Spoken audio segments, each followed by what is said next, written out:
kasih buat semuanya.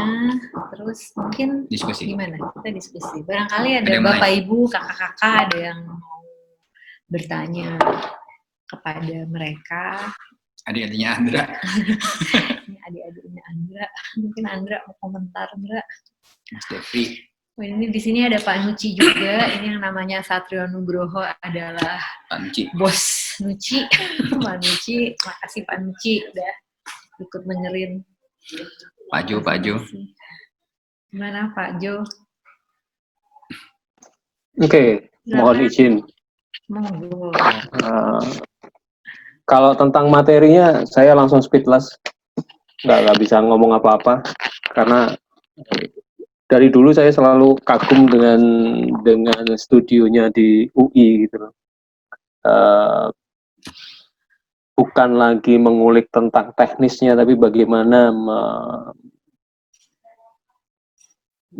mewujudkan sebuah karya itu lebih ke mindsetnya yang dikejar. Mungkin saya nggak tanya ke apa ya, saya ngomongnya adik-adik ya, biar agak kakak gitu, agak muda dikit gitu. Adik-adik boleh anak-anak. Iya, saya justru tanya ke profesornya ini.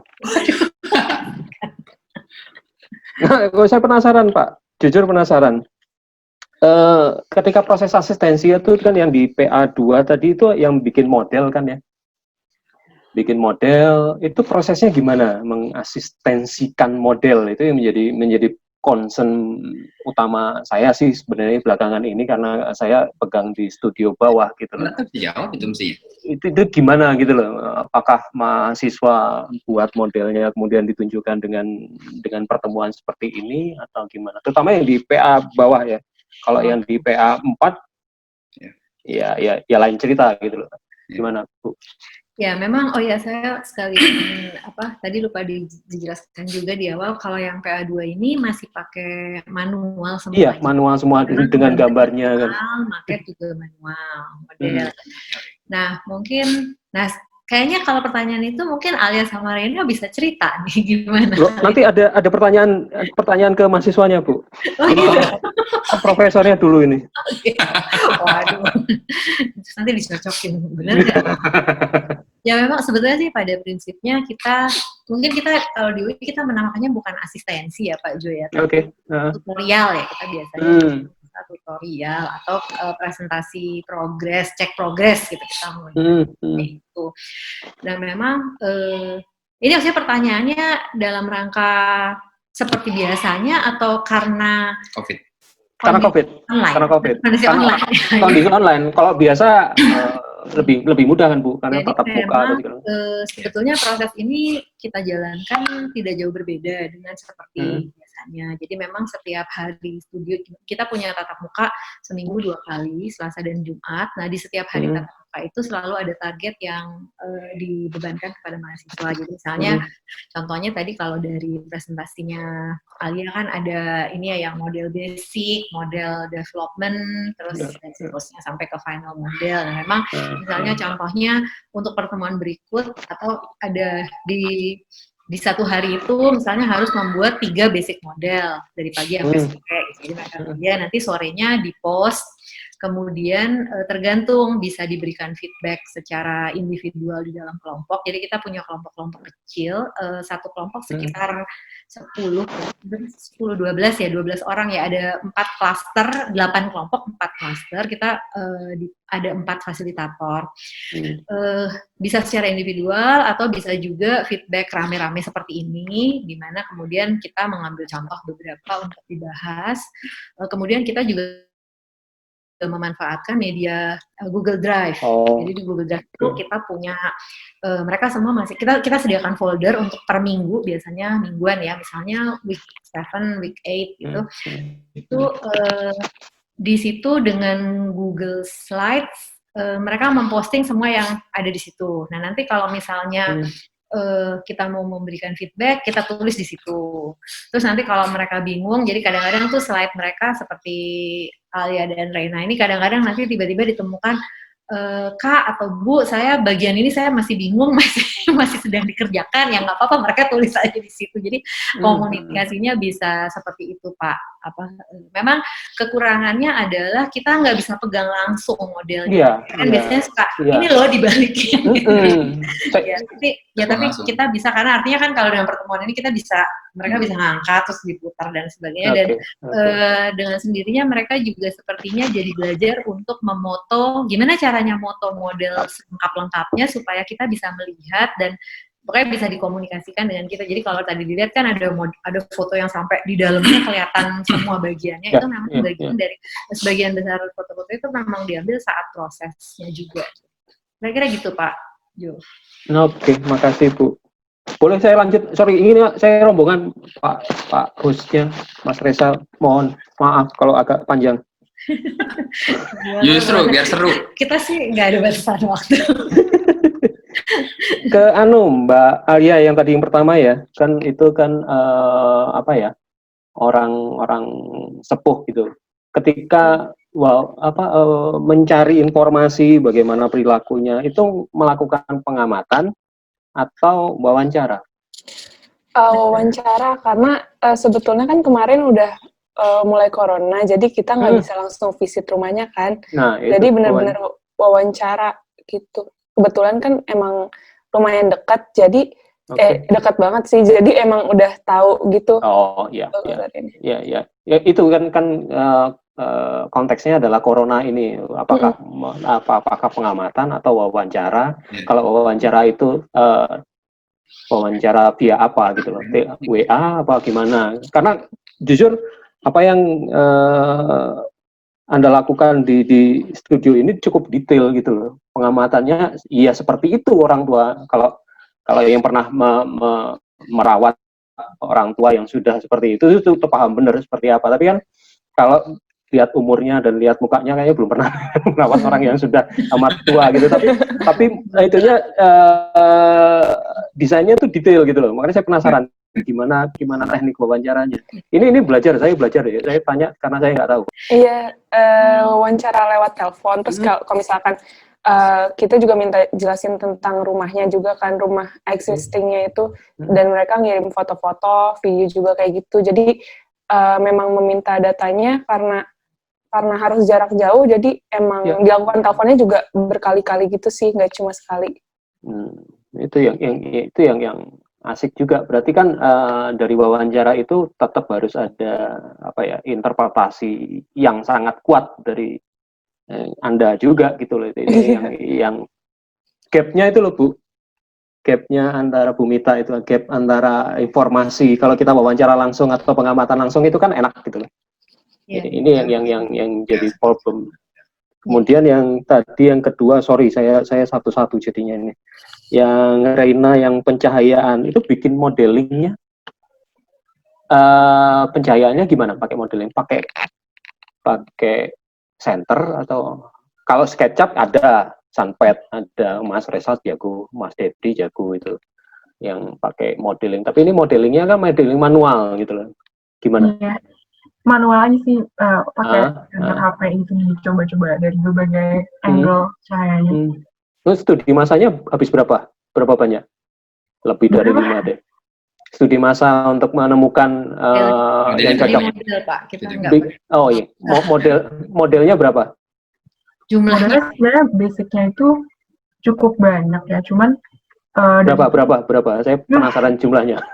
Ini lebih dari 5, pasti lebih dari 5 pasti. Iya, cukup banyak. Saya di awal pertemuan juga pertama kali disuruh bagaimana, kalau nggak salah diminta 4 Bu ya. Terus 4 berarti bisa 16-an 20. Kedepannya masih banyak pengembangan yang masih harus dilakukan dari 4 model basic yang dari awal dibikin itu. Jadi lebih dari 5 sih. Iya. Itu bedanya Bu ya. Kalau saya sih bedanya antara yang daring dan tidak daring itu di situ gitu loh. Kita kalau bisa pegang langsung kan beda. Mungkin tidak sebanyak itu gitu loh. Tapi ini karena mahasiswa melakukan sendiri, gagalnya lebih banyak pasti. Dan kita protesnya lebih sering karena kita.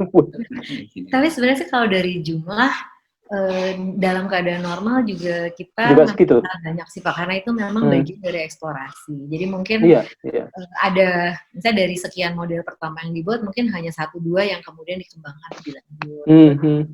kembali dan seterusnya. Dan memang Reflektif. kita attitude meminta reflektif. mereka untuk reflektif ya. Jadi kalau misalnya mereka merasa memang ini masih harus dicari lagi, ya silakan berarti bikin model berikutnya dan seterusnya gitu. Jadi memang ada apa?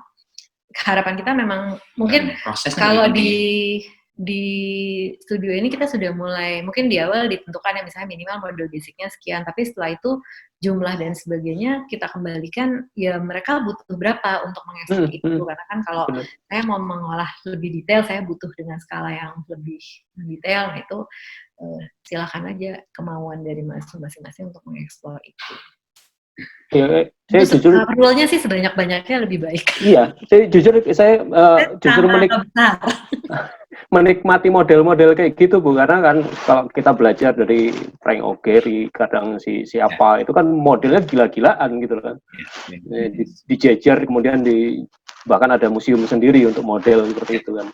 Ya, ada konsultan benis yang memang mereka bisa untuk satu proyek aja bisa 100 model. Iya, kan? Iya, untuk mengeksplor desainnya. Jadi mereka nggak ada apa-apanya sebenarnya. Kalau dibanding benis-benis. 10 masih. Pengalamannya kan jauh Pak. Ini kan baru dasar. Yang di sana udah 40 tahun, 50 tahun beda dunia dan itu kan. Terus karena juga kita nggak, kan sebenarnya ini masalah karena COVID ini juga mungkin ada mahasiswa yang mungkin tidak berada di kota besar yang mungkin kesulitan memperoleh bahan model, tapi kita tidak menegosiasikan itu karena kita meyakini bisa pakai apa aja. Betul. Jadi mau pakai kardus bekas dan sebagainya, yang pokoknya apa aja yang ada bisa silakan. Jadi bukan bahan maket yang proper, itu bukan di situ, tapi lebih ke desain thinking. Lebih ke desain thinkingnya, ya benar-benar Pak. Mungkin itu sih yang PA4 saya nggak bisa ngomong karena memang sudah expert lagi, apalagi yang 2 terakhir itu kayaknya nanti presentasinya bahasa Inggris aja deh tadi itu. lebih enak menikmatinya gitu loh. Sebenarnya bahasa Inggris aja. Mereka bertiga tuh harusnya emang bahasa Inggris. Iya. Kok kayaknya susah banget cari bahasa Indonesianya gitu loh. Udah kebalik ya Pak Jo ya. Cuman mungkin yang ketiganya di PA4 itu ngecek ke real tapaknya gimana? Karena kan tadi studinya di luar, kemudian pakai data, kemudian apakah sempat mengecek ke tapak realnya di lapangan? Ya memang kan ini kita memang harus pakai big data Pak. Jadi big data itu maksudnya bahkan itu Google Street itu pun menjadi info yang sangat penting gitu. Jadi segala macam mapping yang kemudian keluar dari sana, terus spatial stories yang keluar dari sana tuh mereka harus bongkar. Tadi kayak tadi Dinda kan dia mencari satu-satu gitu umpamanya. Atau tadi itu kan mereka lah semuanya itu mencari konektivitas dari data-data yang ada, makanya benar-benar modalnya itu modal data aja. Gampangnya kalau kita mengerjakan sebuah sayembara lah, itu kan dan itu sayembara itu dari mana? Ya kebetulan kan tapaknya juga enak Pak di Jakarta. Ya. Jadi Google Street-nya itu terbaru. Kalau tapaknya kebetulan di dekat rumah saya itu Google Street tahun 2015 terakhir. Makanya Google Street nggak membatasi Pak. Jadi kalau kasusnya Dinda sama Ajis ya itu kan ada beberapa yang memang akhirnya mereka ngambil di origin aja ada yang di Manhattan atau di Philadelphia atau di mana nggak masalah sebenarnya. Selama dia bisa membangun argumen ruang barunya. Ya kan basisnya itu kan kita memang mesti melihat proyek ini juga shifting ya, artinya kan kalau di dalam proyek-proyek urban kami biasanya itu memang engagement dengan konteks secara real itu menjadi utama. Mereka harus dalam 24 jam tuh entah harus berkali-kali lah ke site gitu. Nah, dengan adanya kondisi ini memang kemudian kan kita melihatnya agak berbeda gitu. Jadi mungkin pertanyaan tentang apakah itu sesuai dengan konteksnya itu mungkin less relevan gitu dibandingkan dengan bagaimana kita melihat ini kan semacam new landscape gitu kan sebetulnya ya, new urban landscape yang peroleh dari data. Big data itu jadi landscape baru bagi daripada real landscape. Dan kemampuan mereka dalam mengkonturkan data itu yang sebenarnya menjadi challenge bagi kami. Dan sebenarnya ada bagusnya Pak tugas yang sekarang itu karena mereka nggak punya precedent. Ya. Nggak bisa nanya cuttingnya. Mereka nggak bisa nanya cutting, mereka nanya teman mereka sendiri juga temennya gagap, gitu jawabnya kayak apa gitu ya. Nggak ada contohnya. Nggak ada contohnya gitu. Jadi emang Ada bagusnya sih. sama saya menikmatinya sih sebenarnya karena setiap orang kemudian datang dengan ide yang cara baca yang agak beda-beda. Dan itu kan memang Justru kemerdekaan itu kan yang sebenarnya. Mas Joko kayaknya mau nanya juga ya. Mau nanya nih, Pak Jo boleh gantian. Ya, siap. Habis kalau saya nanti. Monggo Mas. Oke, gantian ya Mas Jo ya. Siap Mas, monggo. Mungkin saya nggak ada pertanyaan tertentu sih. Mungkin kalaupun ada nanti kita jadiin satu lah buat semuanya.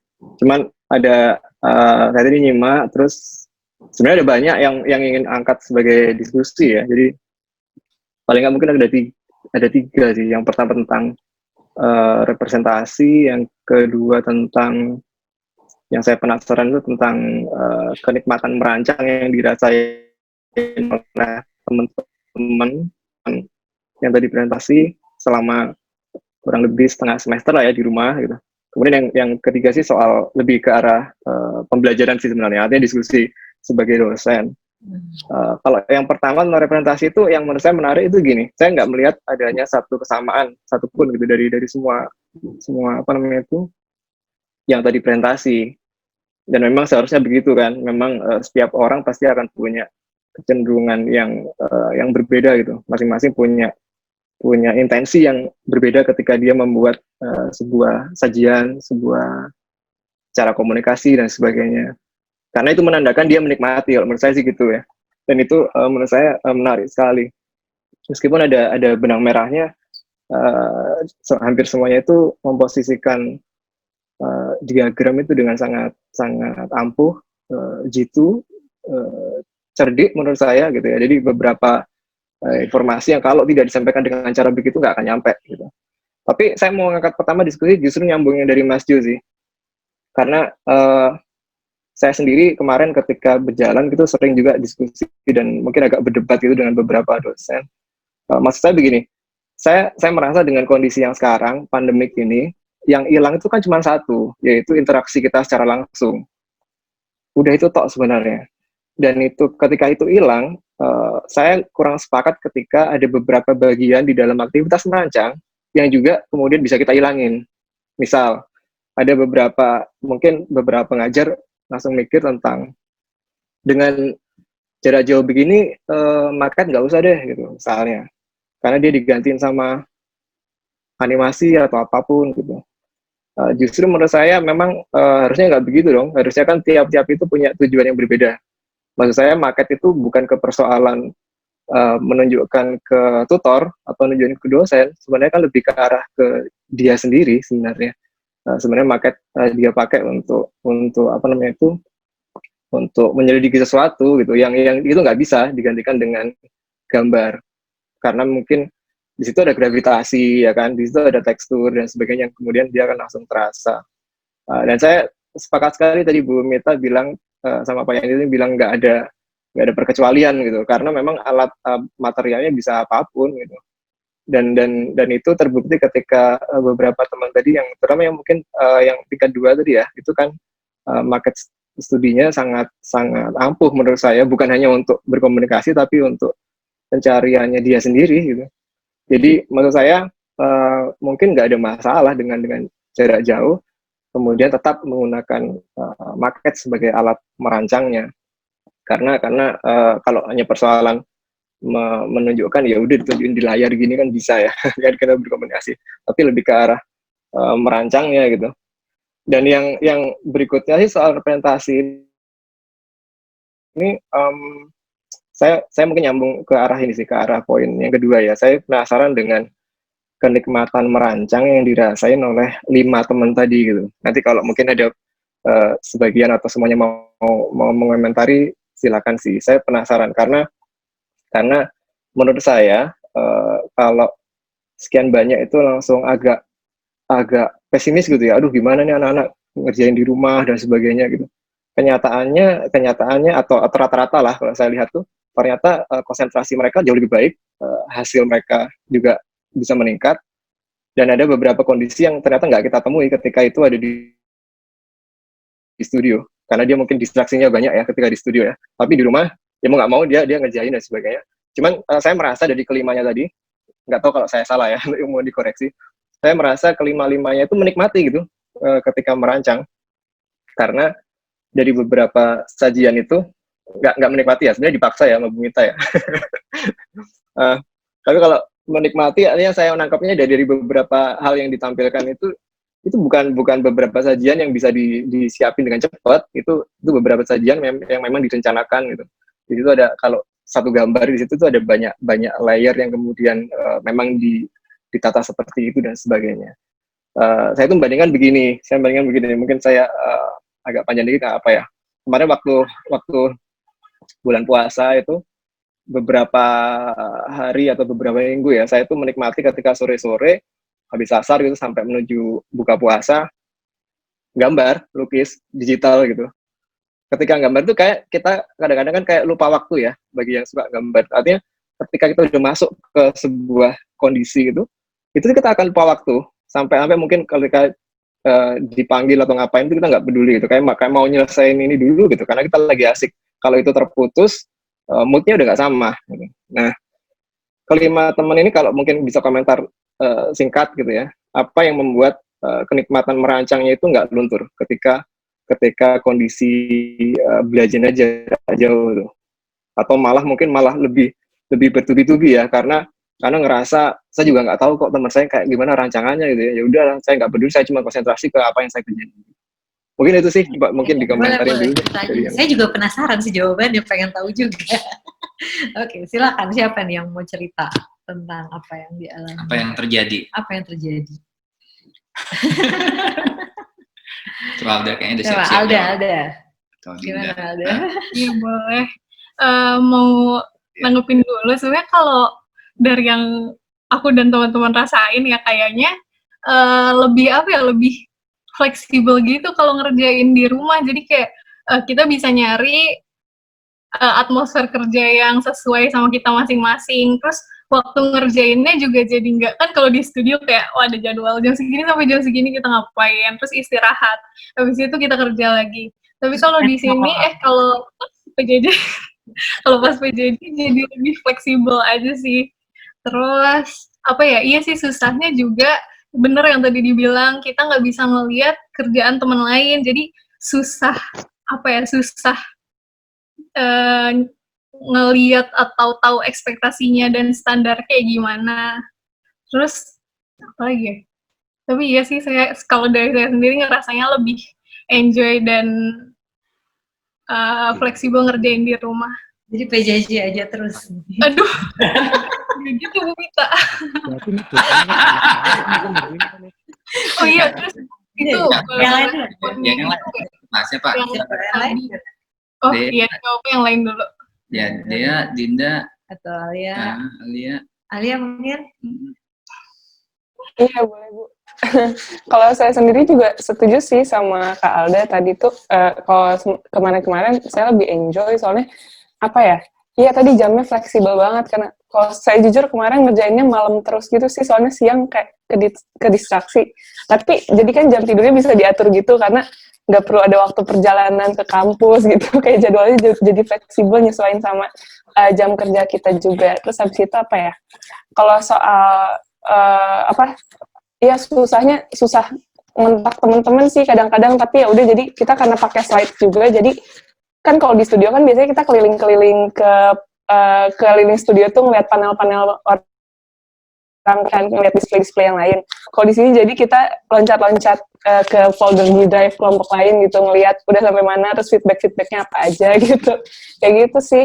Tapi sejauh ini ya saya enjoy. punya drive. Iya, jadi memang sebagai tambahan yang tadi saya cerita ke Pak Jo soal pakai Google Slide tadi itu, memang itu Google Slide-nya kemudian kita buka semua. Jadi semua orang boleh lihat punya teman, termasuk boleh lihat komentarnya. Kan komentarnya kan saya tulis, bahkan barangkali itu mungkin jadi lebih, artinya kan mungkin selama ini kalau di studio mereka cuma dengar komentar buat temen kalau pas kebetulan deket sebelahnya gitu ya, yang jauh berarti kan nggak tahu gitu. Tapi di sini mereka bisa, oh kalau kerjaan yang kayak gini tuh dikomentarin gini. Sebenarnya sama, yang di PA4 itu kan juga sama. Jadi setiap minggu itu mereka sebenarnya diminta untuk bahkan ya setiap hari ya, pagi posisinya seperti apa, terus nanti malamnya atau sorenya seperti apa posisinya gitu. Dan sebenarnya penderitaannya agak lebih besar daripada di studio. Kalau di studio kan mereka pajang, kemudian diambil, nggak terdisplay. Tapi kalau yang sekarang itu kan begitu dia masuk ke dalam, kami pakainya line, karena kita pakainya line, karena line itu bisa komunal sekaligus bisa private. Termasuk buat daftar hadir, tiap pagi tuh mereka tadi nggak usah berangkat dari rumah, bangun tidur jam 8 langsung pasang stiker di line gitu ya. Ya, modelnya model kayak gitu. Jadi sebenarnya kita cuma memastikan mereka itu standby, mereka kapan waktunya, kita punya waktunya lah untuk itu. Kadang-kadang walaupun kadang-kadang saya agak bandel sedikit, kadang-kadang saya nanya lewat daripada waktu gitu lah. Karena saya juga penasaran, waduh anak-anak kayak apa ya gitu lah. Jadi kadang-kadang nggak tahan juga nunggu sampai besoknya gitu. Karena mereka kadang-kadang menghadirkan image-image yang bahkan saya sendiri ngelihatnya itu asik gitu. Nah ini kan yang si line itu membuat displaynya itu ada terus-menerus dan bisa di-review terus-menerus sebenarnya. Dan itu yang ada bagusnya,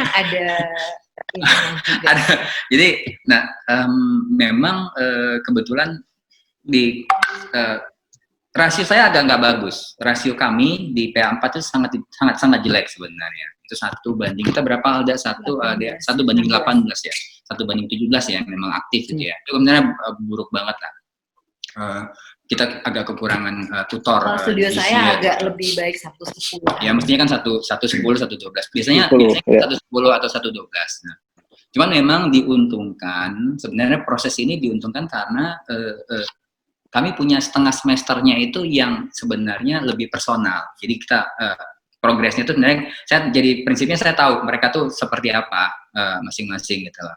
Dan udah ini kan udah saling kenal gitu. Baiknya sebenarnya tadinya biasanya tugas kedua itu kita ganti tutor. Tapi ini kemudian karena kami khawatir kalau kita ganti tutor kemudian kita jadi nggak kenal, dan kemudian kan ini kan masalah chemistry gitu. Jadi kalau saya udah kenal kan saya ngejar seseorang itu kan nanyanya itu kan lebih tahu nih yang ditanya siapa ya, cara nanyanya seperti apa. Terus approach itu kan setiap orang kan harus di treat secara berbeda. Sambil melihat apa kekuatannya, mesti melihatnya kan dari posisi kekuatannya mereka masing-masing. Nah itu yang sebenarnya agak challenge di kita, Pak Debre. Nah kalau saya sih niatnya begitu, karena dengan melihat itu sebenarnya mereka bisa put passion on their drawing gitu. Kan passion itu dia mungkin bisa cerita kali apa yang terjadi sama dia. Dinda tuh juga malah bikin fase 2 tuh, padahal tuh nggak diminta tuh fase 2 tadi tuh. Ya, udah selesai. Saya juga baru lihat loh, studionya udah kapan selesai kok masih dilanjutin gitu. Coba dia menarik sih. Dia Dinda. Dia Ayo dia. Dia masih mute. Dia masih mute. Pak dari tadi ke disconnect Pak, suaranya jadi nggak kedengeran. Ya. Gimana dia? Dira dulu deh. Iya, Dinda dulu. Dinda tuh tadi pertanyaannya apa ya Pak? Sorry. Passion kamu, kenapa kamu bisa kenapa kalian itu bisa bertahan mengerjakan itu dengan jarak jauh? Ya, kalian bisa bertahan. Sebenarnya sih iya sih. Kenapa kalian mau menyiksa diri ya? Sebenarnya gitu ya? Untuk menghasilkan output yang tadi itu. Mungkin tadi kata Kak Devri ya,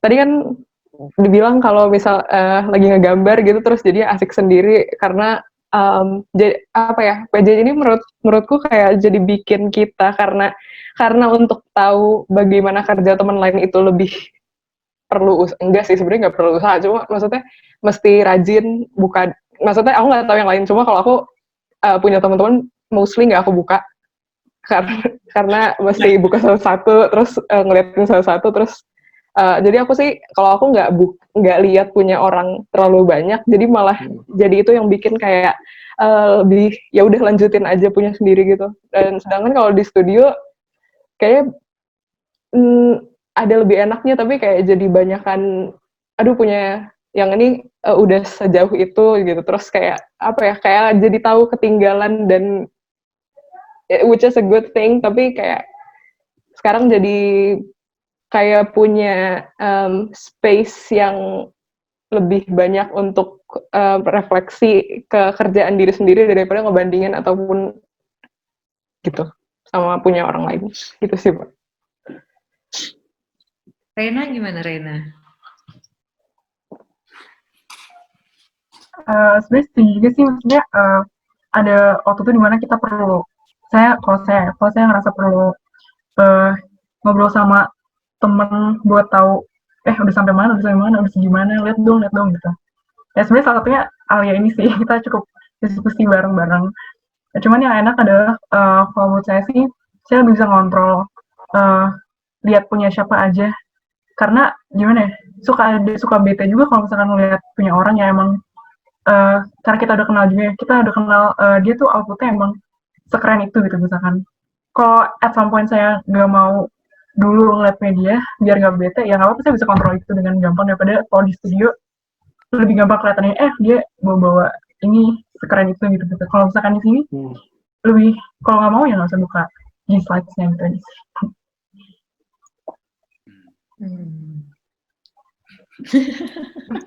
Lucu juga ya. Kita juga belajar sih this year. Yep, menarik sih itu. Dia ada yang mau disampaikan? Saya sama juga sih Bu.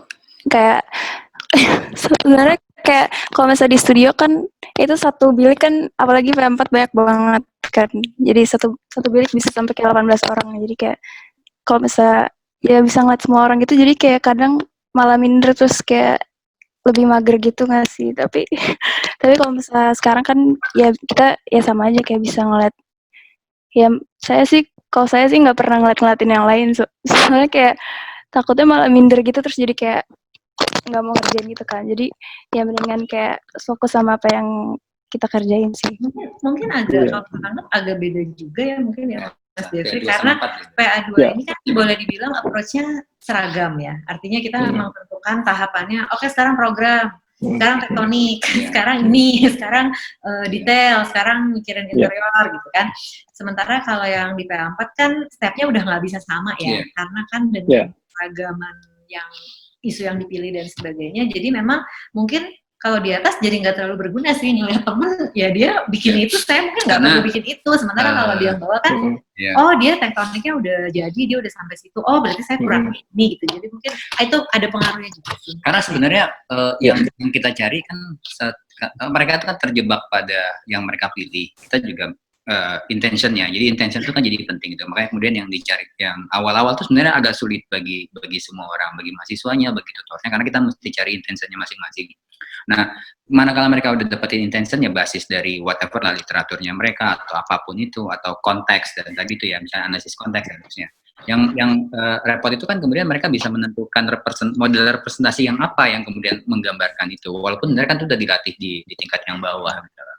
Nah, ini yang challenge mereka kan sebenarnya kalau dilihatnya rada mirip ya karena kan di PA4 itu terminalnya sangat jelas sebenarnya kapan saya mesti nambahkan apa gitu. Nah prinsipnya seorang tutor itu nggak lain cuman menambahkan layer-layer baru dari akumulasi pengetahuannya sehingga dia bisa kemudian mengkoneksikan satu sama yang lain. Dalam kerangka yang terdesain sendiri ya. Ya dan tutor mesti bisa melihat itulah. Nah dengan demikian akhirnya yang kita lakukan manakala kita nambahkan layer baru, pengetahuan baru, kompleksitas layer baru itu kita harapannya mahasiswa tuh kemudian bisa menggabungkan satu sama lainnya menjadi lebih kompleks. Nah, hasil di dalam project 2 itu ini yang kemudian banyak di dalam kan kami kan bikinnya tutorialnya kan ada yang individual, kemudian ada juga yang grup ya. Mereka presentasi atau kadang-kadang kalau saya punya waktu lebih saya individu benar-benar Mereka saya teleponin satu-satu atau saya tanya satu-satu itu biasanya lewat chat dan seterusnya gitu. Mereka bilang horor lah gitu loh pokoknya. Diteror gitu. Ada sampai yang, Pak kok saya belum ditelepon gitu.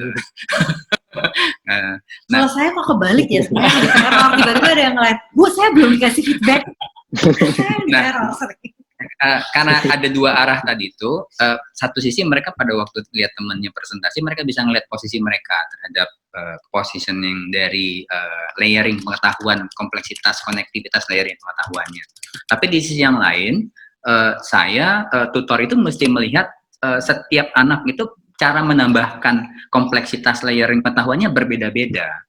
Nah itu yang jalan di saya itu memastikan nggak ada yang kelewat gitu. Jadi kadang-kadang kan karena mereka barangkali lebih senang masuknya ke arena mungkin yang di tahapan yang mainnya di teks atau diagram, mereka mungkin nggak akan bisa sampai ke sana. Ini atau konektivitasnya kadang-kadang keloncat. Nah, bagian mana yang keloncat itu kan yang mereka sebentar dulu, saya nggak ngerti gitu umpamanya. Coba kamu tambahkan ini dulu deh, itu bagian sini supaya ini menjadi lebih runut. Sehingga dengan layer-layer pengetahuan tadi itu gitu. Makanya kalau tadi dia bilang ini ada ecological yang kemudian ditambahkan karena memang kemudian di at some point memang kami memang berharap ini bukan cuman konsep abstrak saja gitu, tapi kemudian tadi tuh yang alam dan seterusnya itu kan sesuai dengan itu. Ya. Nah memang yang agak berat juga di mereka itu memahami isu. Statement isu itu yang beberapa anak-anak memang kemudian lost di situ.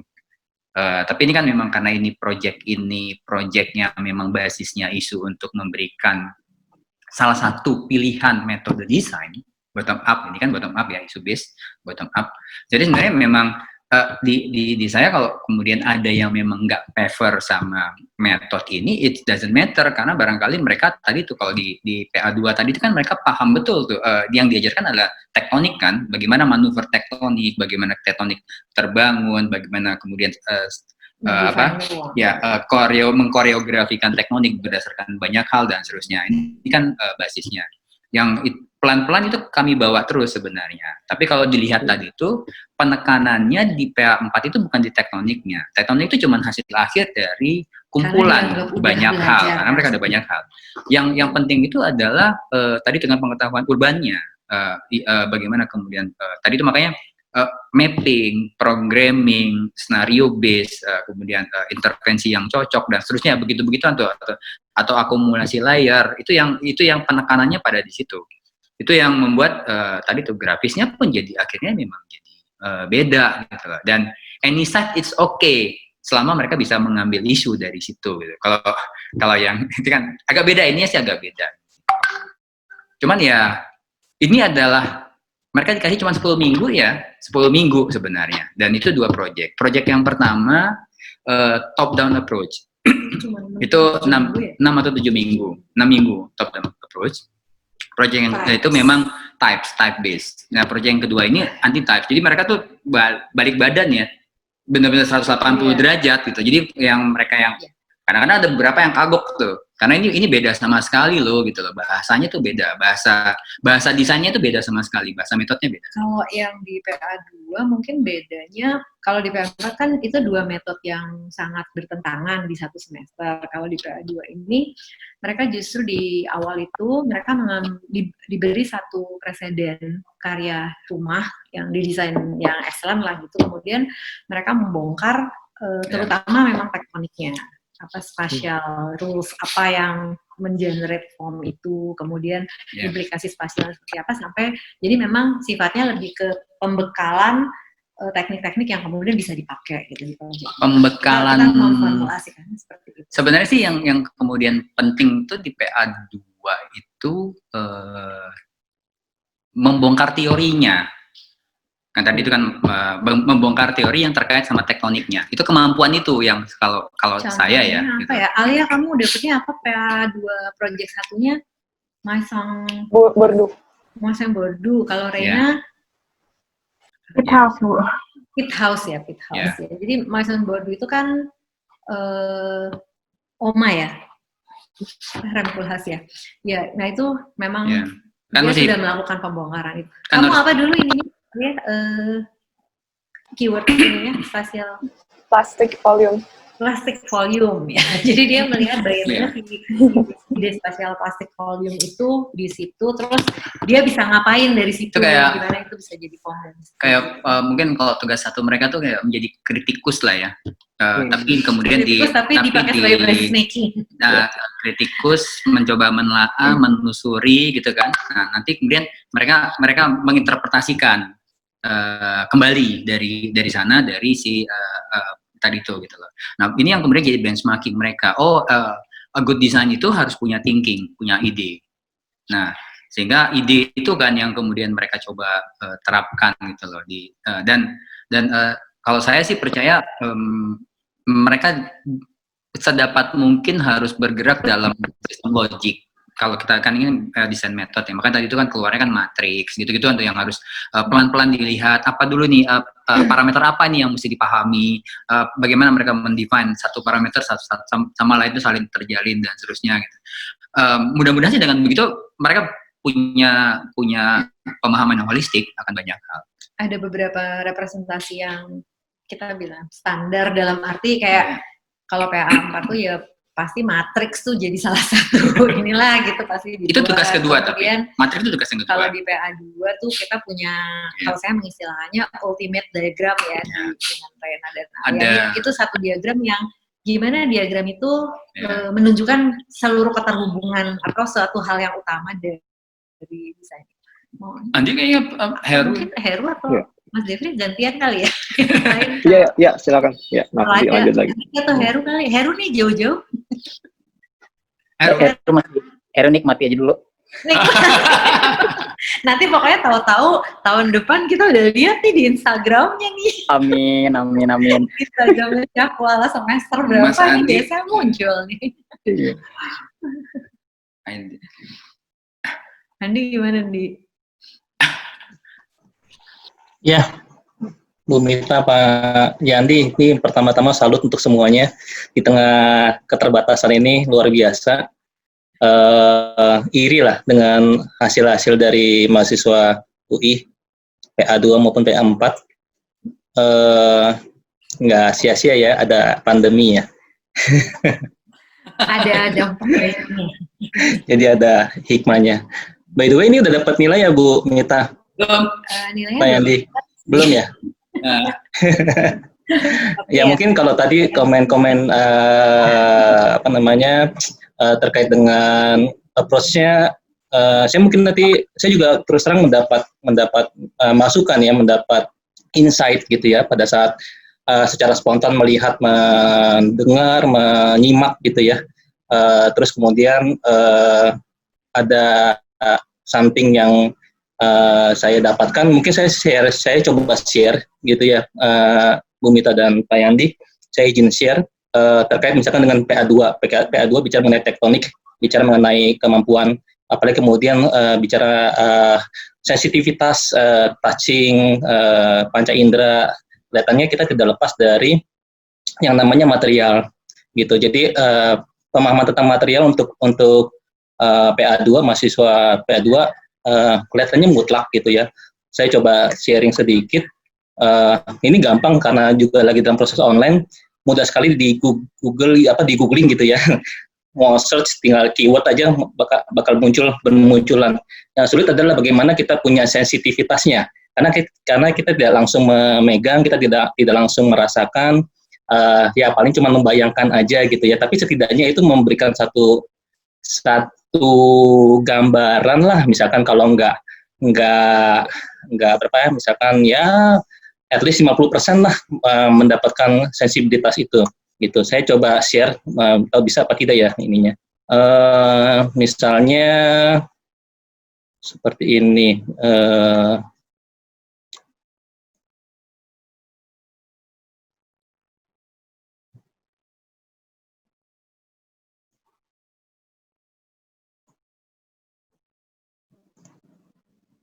Udah terbuka kan ya? Udah enable.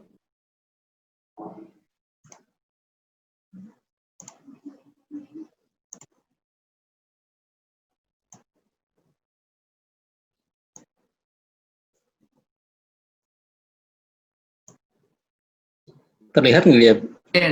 Ya, udah. Ini apa ya yang terlihat ya? Saya juga nggak tahu nih.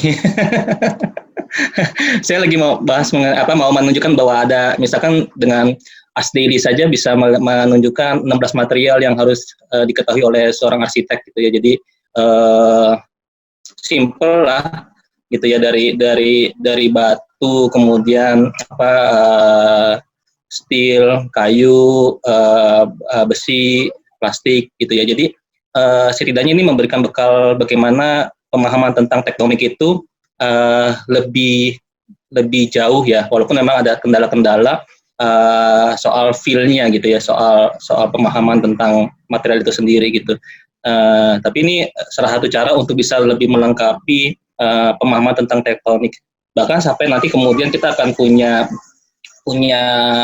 material-material lokal, material-material yang kaya di kita, misalkan bambu, rotan dan sebagainya, itu bisa menjadi bagian dari proses tektoniknya kita gitu. Kira-kira itu untuk PA2. Dan menarik juga, saya maksa waktu itu minta keliling UI, fasilitas UI dengan prof ini, Prof Mita dan Prof Yandi, iri juga dengan alat-alatnya mereka gitu ya yang dimiliki, seperti contohnya bagaimana kita bisa punya lab yang mendukung ke arah digital fabrication gitu. Jadi ini kayaknya untuk UI sih udah bukan mimpi lah, ini bisa dijalankan gitu. Kalau di kami rasanya ini masih mimpi nih, masih ngawang-ngawang gitu ya. Kalau di UI saya rasa sudah tersedia, tinggal dioptimalkan saja. Jadi pemahaman tentang digital fabrication mulai dari sectioning sampai forming, bahkan di tingkat dasar PA1 maupun PA2, mungkin PA2 kelihatannya lebih pas gitu ya, ini sangat bisa dieksplor gitu. Jadi pemahaman interior itu juga spesifik nantinya dengan kombinasi terhadap pemahaman material. Nah itu untuk PA2.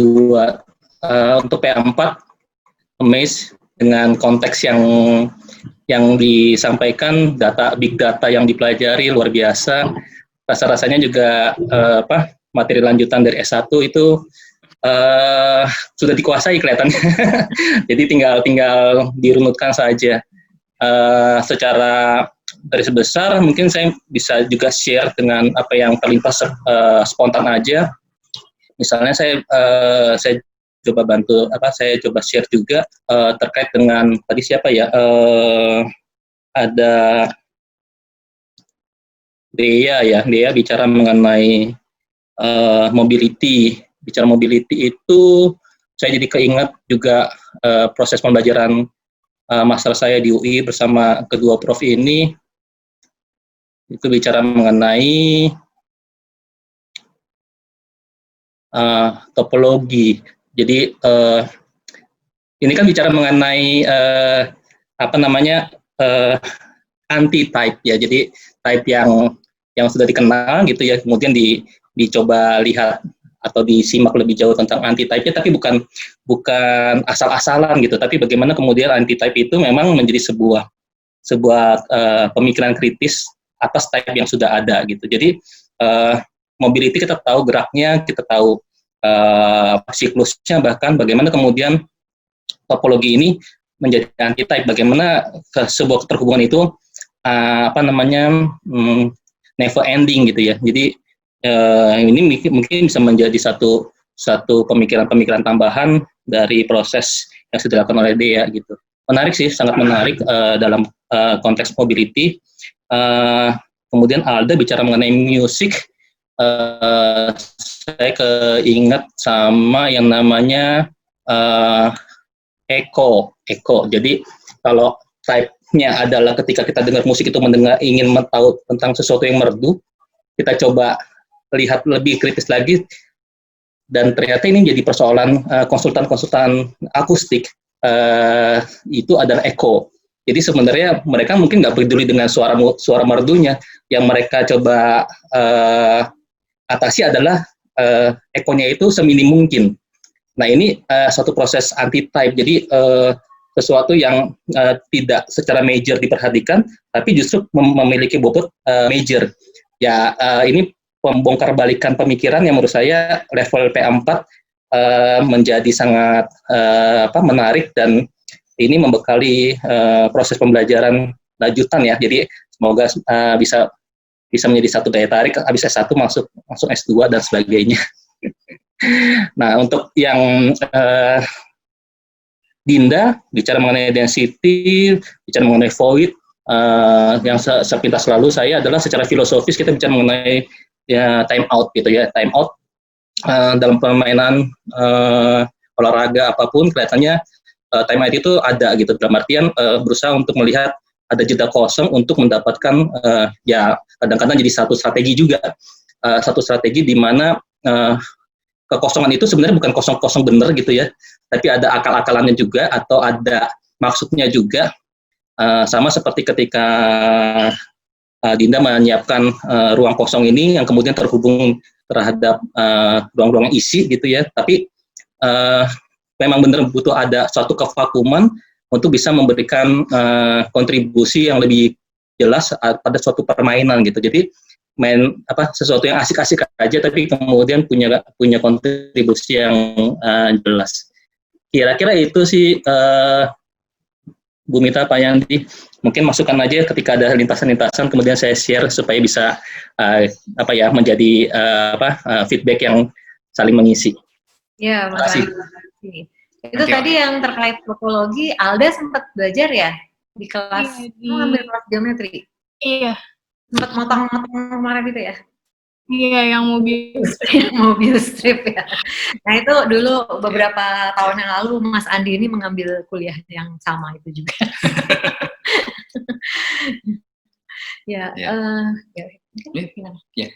Mungkin ini saya mau mengucapkan terima kasih dulu buat berlima ya, Rena, Dea, Dinda, Alia, Alda.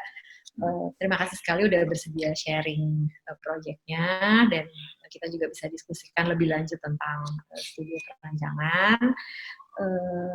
Mungkin yang berlima ini bisa boleh meninggalkan tempat duluan. Mungkin kita abis ini kita nanti ngobrol-ngobrol lanjutan sebentar, mungkin kita nggak sampai jam 5. Karena dikaitan sama edukasi. Ya, untuk mungkin ini lebih ke pembicaraan dosen hari ini. Tapi materi yang kalian presentasikan tuh sangat menjadi bahan diskusi kita. Sama kita juga jadi reflektif sih untuk banyak hal. Yang cara yang terbaiknya seperti apa? Karena kan kita juga sama-sama belajar at this point. Terus nanti mereka bilang sama adik-adiknya, ayo ntar tahun depan lebih susah loh, soalnya di rumah. Mungkin tahun depan udah ganti lagi. Dan sebenarnya kita sama groginya loh, karena semester depan itu masih sama. Dan kita nggak punya kesempatan untuk ketemu dulu. Iya, kalau kemarin kan kita udah setengah semester ketemu, jadi saya agak confident. Nah sekarang ini kan benar-benar baru sama sekali menjalin ininya lebih susah, menjalin personalnya lebih susah. Oke, mungkin gitu ya. Terima kasih buat yang berinya. Itu ya, semuanya ya. Berlibur. Dea, Alda sama Dinda, mungkin nanti saya kontak lebih lanjut terkait rencana ini ya, mengumpulkan hasil karya kalian untuk dibukukan. Nanti kita kontak lebih lanjut. Terima kasih semuanya. Terima kasih semua. Terima kasih semuanya. Terima kasih. Terima kasih. Iya. Terima kasih banyak.